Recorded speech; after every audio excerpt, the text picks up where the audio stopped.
Saat Teduh Antioquia hari ini, ibadah yang tanpa batas. Bacaan hari ini diambil dari Yohanes 4 ayat 23. Tetapi saatnya akan datang dan sudah tiba sekarang bahwa penyembah-penyembah benar akan menyembah Bapa dalam roh dan kebenaran. Sebab Bapa menghendaki penyembah-penyembah demikian. Perkembangan teknologi khususnya dalam hal komunikasi semakin hari semakin pesat. Sebagai contoh, dengan adanya satelit, kita dapat berkomunikasi dengan semua manusia di belahan bumi manapun.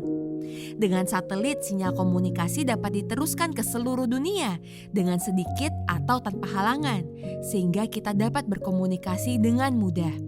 Namun, semua bentuk komunikasi itu terbatas dan bersifat lahiriah. Dalam hal berkomunikasi dengan Bapa di surga, kita hanya dapat melakukannya dalam roh. Paulus menjelaskan bahwa kita yang percaya pada Yesus Kristus tidak terdiri dari hukum yang tertulis, tetapi dari roh.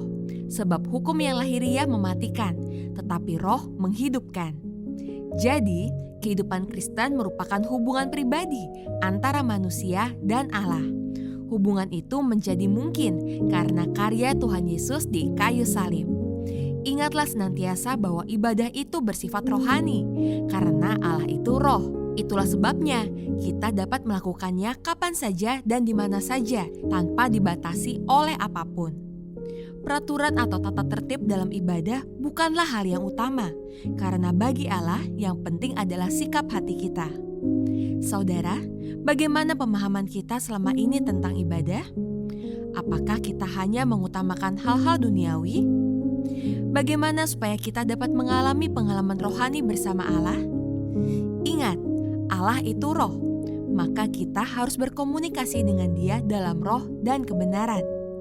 Biarlah hati kita menyembah Dia, pikiran kita memikirkan perkataannya, dan hati kita bersyukur kepadanya. Dengan demikian, kita akan terus menikmati persekutuan yang indah bersamanya setiap hari. Mari kita berdoa. Tuhan, ampuni kami jika selama ini kami tidak beribadah dalam roh dan kebenaran, sehingga kami jauh dari hadirat dan kuasa-Mu. Ajar dan mampukan kami untuk dapat bersekutu denganmu dalam roh, sehingga kami dapat selalu berkomunikasi denganmu tanpa batas waktu, ruang, dan tempat. Dalam nama Tuhan Yesus, amin. Sekian Saat Teduh Antioquia hari ini, Tuhan Yesus memberkati.